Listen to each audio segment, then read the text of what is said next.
to have a meeting with the Secretary General. Wanted to answer some of your questions beforehand. I want to take a moment to personally thank Senator Shaheen. It was in 2018 that she approached me. We were both members of Senate Armed Services, saying I really believe that the Senate NATO Observer Group needs to be reauthorized, and there may be opportunities for a session and better connection to NATO. It seemed like a great idea. It proved to be a great idea. Since then, we've had 4 nations come into the NATO family, and I would expect others as we go forward. Also, so I want to pass it over to Senator Shaheen, but also want to welcome the Secretary General. I think he's already making extraordinary progress, and look forward to the meeting today and us continuing to work together, particularly as we focus on ensuring that Vladimir Putin fails in Ukraine. Senator Shaheen. Well, thank you. We certainly are in agreement on that, and Senator Tillis has been a great partner as we've worked on the Senate NATO Observer Group, and it's nice to have a bipartisan organization that continues to reiterate our support for NATO. Under Secretary General Rutte, it is, I think, fair to say it is stronger and more able to address the threats than we've seen in the past, and I think sadly we have Vladimir Putin to thank in large part for that, because he has pointed out just how important NATO is, what a threat Russia has been to not just Ukraine but to all of Europe and to the national security of the United States. So we are very proud to support this organization. We're glad to have Secretary General Rutte here, and I was very pleased to hear the Secretary General and President Trump yesterday make the announcement about sending weapons provided by NATO from the United States to Ukraine to continue this unprovoked war against Russia. I want to thank both senators for your leadership and for organizing the bipartisan, let's say, discussion in the Senate when it comes to NATO. This is really important. What happened yesterday was important. First of all, that the US will now supply massively Ukraine with weapons out of the US, not just air defense, also missiles, also ammunition paid for by the Europeans. And secondly, that President Trump said, basically, if Russia is not serious about peace talks, within 50 days, he will slam secondary sanctions on countries like India, China and Brazil. So my encouragement to these 3 countries particularly is, if you live now in Beijing or in Delhi, or you are the president of Brazil, you might want to take a look into this, because this might hit you very hard. So please make the phone call to Vladimir Putin and tell him that he has to get serious about peace talks, because otherwise this will slam back on Brazil, on India and on China in a massive way. So I think it was a very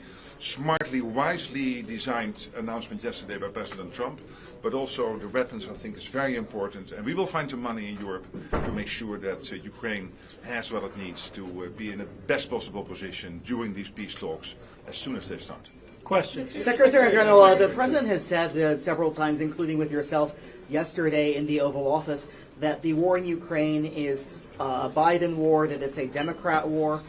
How do you respond to that kind of reference towards the war as something that's owned by one of the 2 parties rather than the current administration, which is continuing to I don't think it's fair to ask the Secretary General about a fundamentally political question, so let me see if I can answer that.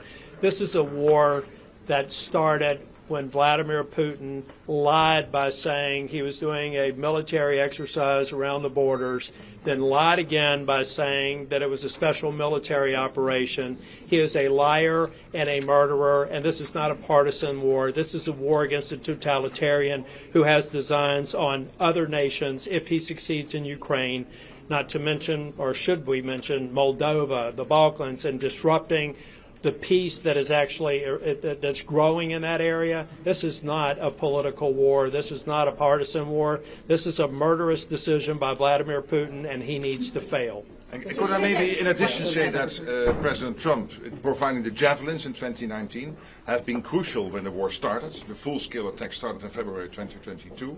And him breaking the deadlock with Putin, starting the phone calls, this was crucial because only the American president could do this. So I really want to commend his leadership for doing that.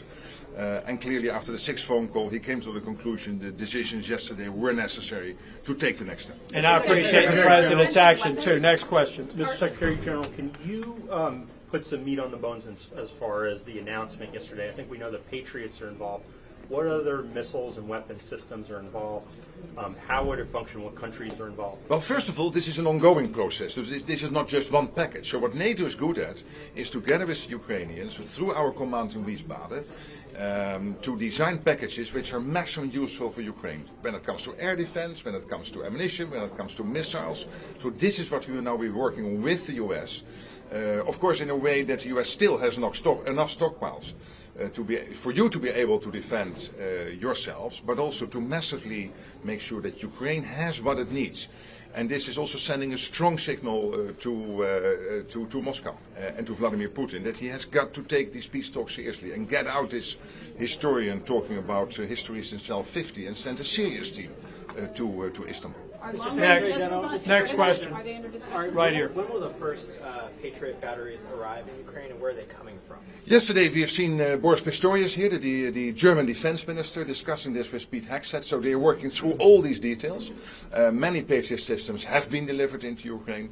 So what we are now looking at is to make sure that Patriot systems directly from the US go to Ukraine. That's one way to do it, paid for by the Europeans, or that you get a front loading from European countries into Ukraine and then being backfilled by the US. So this is all worked through now. But again, the structures are established. The infrastructure, logistics is there because this is not new. What is new is that yesterday President Trump announced that he wants the US stockpiles to open up in a way, of course, still Europeans paying and the US going forward being able to defend itself. Andrew.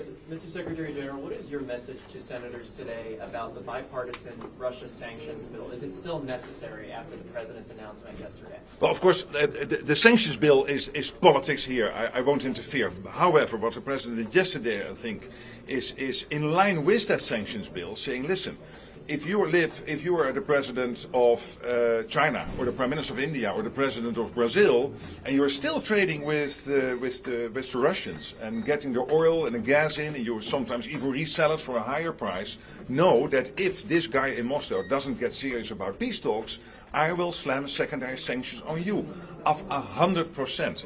So I'm sure they don't know yet what hit them. This will take some time to sink in, and I think you guys making this clear in the media, the senators maybe also discussing this with their counterparts in Brazil, India, China, will be very helpful to put maximum pressure on Russia in addition to the weapons delivery into Ukraine. But look, Senator Shaheen, and then we'll have one more. We need to go forward with this Graham-Blumenthal sanctions bill. It's got 85 bipartisan co-sponsors. It sends a very strong message. We need to be prepared. If, in fact, we're going to give Russia 50 days, and I don't support that because I think every day that Russia is able to continue this war means dead Ukrainians, it means more havoc in the country, and it means that the rest of the world is looking to see what the outcome is going to be. Yeah, we'll take one more question, but first I should have started by thanking the president for taking the step that he did. The resupply is critically important. That should give Putin some pause. But the 50-day delay worries me, and that Putin would try to use the 50 days to win the war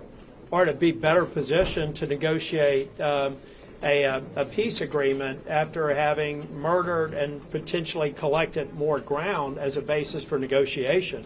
So we should look at the current state of Ukraine today and say no matter what you do over the next 50 days, any of your gains are off the table, and we should pay special attention, even the attack overnight, we should pay special attention to the murderous behavior of this dictator as we go into any peace discussions if they occur 50 days from now. Last question. Ma'am. Mr. Secretary, are long-range offensive missiles part of this under discussion, and how much do you think these? Well, again, it is both defensive and offensive, so there's all kinds of weapons. But we have not discussed in detail yesterday with the President. This is really being worked through now by the Pentagon, by the Supreme Allied Commander in Europe, together with the Ukrainians, through our command in Wiesbaden. So that is happening. And maybe to this point of the 50 days, I understand what the senators are saying. You could also argue that the clock has started ticking yesterday. Because yes, it takes 50 days, but at the same time the clock started ticking yesterday. And that means that if Putin doesn't get serious, the way President Trump designed his 50 days, the clock starting ticking yesterday means that they will start putting pressure on the Russians. And I think that is extremely meaningful. So it won't take 50 days. This whole process will start basically yesterday and hopefully lead to a positive result soonest. Thank you all. Thank you. Thank you.